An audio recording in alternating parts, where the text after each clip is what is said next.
Une crise sans précédent aux conséquences déjà très concrètes pour tout un territoire. Figeac, dans le Lot, un modèle d'une réussite industrielle d'il y a moins d'1 an, c'était le plein emploi, c'était avant qu'à l'un de ses fleurons, Figeac Aéro, annonce un plan massif de suppression de postes, 320 salariés concernés, un tiers de ses effectifs. Bonsoir Vincent Labarthe, merci beaucoup d'avoir accepté notre invitation. Vous êtes président du Grand Figeac, président PS. Cette annonce est-elle irréversible ?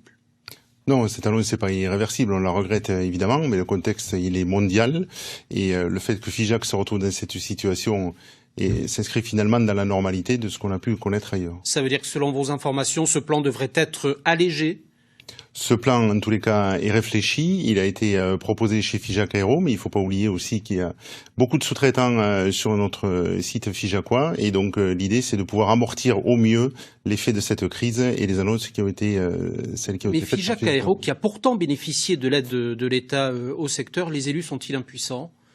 Non, les élus sont pas impuissants. On a porté d'ailleurs et aidé à porter le développement de ce territoire. Je crois qu'on a un outil industriel qui est très productif et très moderne et qui permettra d'aller chercher un meilleur rebond, peut-être que d'autres lieux ou d'autres sites sur lesquels sont implantés un certain nombre de sous-traitants. Un tiers des effectifs, 320 salariés, c'est un choc pour cette commune de 9000 habitants. Parvenez-vous d'ores et déjà à en mesurer les conséquences économiques pour le territoire en termes d'immobilier, d'impôts locaux, de commerce ?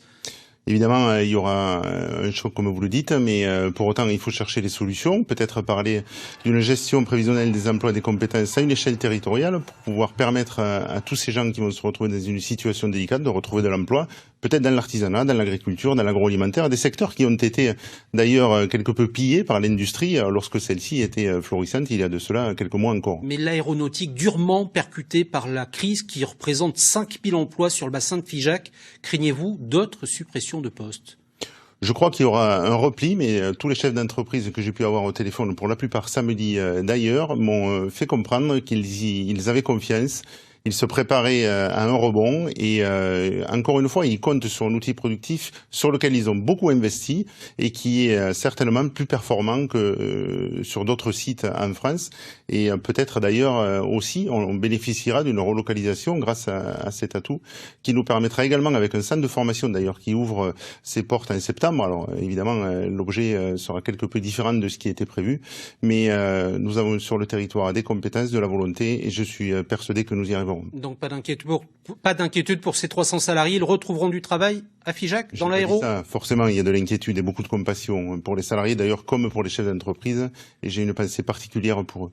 Merci Vincent Labarthe, merci beaucoup d'avoir accepté notre invitation.